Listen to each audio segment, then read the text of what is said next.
ডারউইনে ঐতিহাসিক জয়ের পর বাংলাদেশের চোখ এখন ম্যাকওয়ে টেস্টে। অন্যদিকে ঘরের মাঠে হারের পর অস্বস্তিতে অজিরা। তাই দ্বিতীয় টেস্টে স্বাগতিক ব্যাটিং লাইনে বড় পরিবর্তন আনার দাবি এখন অজি সাবেকদের। বিশেষ করে ওপেনার জ্যাক ওয়েদারল্যান্ড এবং ৩ নম্বরে নামা লাবুসেনের অফ ফর্ম নিয়ে সমালোচনা হচ্ছে।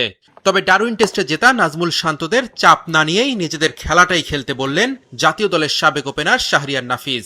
অস্ট্রেলিয়া খুবই শক্ত একটা দল এবং তারা খুব কঠিনভাবে ফেরত আসার চেষ্টা করবে, বাট বাংলাদেশ টিম যেভাবে ক্রিকেট খেলছে এই ধারাবাহিকতা যদি বজায় রাখে, এটা তো আমরা সবসময় বলি, বিশ্বাস করি। অনেকে অনেক সময় হয়তো এটা ডাউট করতে পারেন, বাট বাংলাদেশ টিম এখন যেই পরিস্থিতিতে আছে বা গত ৩-৪ বছর ধরে যেই ধারায় ক্রিকেট খেলছে, আমরা যে কোনো দলের এগেনস্টে যে কোনো জায়গায় যে কোনো কন্ডিশনে আমরা খুবই শক্তিশালী একটি প্রতিপক্ষ। Optical brighter photo catalyst active granule সমৃদ্ধ বসুন্ধরা পাওয়ার ওয়াশ, ঝলমলে কাপড়ে ফুরফুরে মন। ম্যাকওয়ের উইকেটে ঘাস থাকবে, পেসাররা বাউন্স পাবে। অভিজ্ঞতা থেকে নাফিস বলছেন প্রথম 2 দিন ব্যাটারদের জন্য খুব কঠিন হবে। এমনকি দ্বিতীয় টেস্ট 5 দিনে গড়া নিয়েও সন্দিহান তিনি।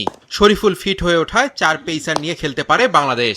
বলে আমার 9 বছরের ইন্টারন্যাশনাল ক্যারিয়ারে আমি কোনো টেস্ট ম্যাচ জিততে পারিনি, এই আক্ষেপতা আমার আছে। বাট এখন দলকে যেটা দেখি, তারা রেগুলার ম্যাচ জিতছে, বিভিন্ন কন্ডিশনে জিতছে, এটা খুবই ইন্সপায়ারিং। অস্ট্রেলিয়া 134 বা 38 ওভার ব্যাটিং করেছে। সো এই টাইমটা বোলিং করা যে কোনো কন্ডিশনেই কিন্তু কঠিন। আমরা পেসটা আসলে পেস থাকলে ভালো, বাট আমাদের বোলাররা যেভাবে লাইন লেন্থ মেনটেন করেছে বা তাদের বলের পিছনে যে স্কিলটা ছিল, সেটা কিন্তু কোনো সময় কমেনি। So as long as the bowlers are bowling in the right areas, Australian ব্যাটসম্যানরা কিন্তু পুরো টেস্ট ম্যাচে কোনো সময় স্বাচ্ছন্দ্যভাবে খেলতে পারেনি। সো পেস যখন লাগবে তখন থাকবে, যখন লাগবে না তখন বলের অফ দ্য পিচ মুভমেন্ট বা স্কিল যেটা আছে সেটা করবে। পেসটা খুব একটা ফ্যাক্টর না। এদিকে বাংলাদেশ যখন অস্ট্রেলিয়া সফরে, তখনই ক্রিকেটারদের জন্য বানানো লাউঞ্জ উদ্বোধন করেছেন বিসিবি সভাপতি তামিম ইকবাল। বর্তমান আর সাবেক ক্রিকেটাররা এসেছিলেন তাদের জন্য বানানো লাউঞ্জ দেখতে।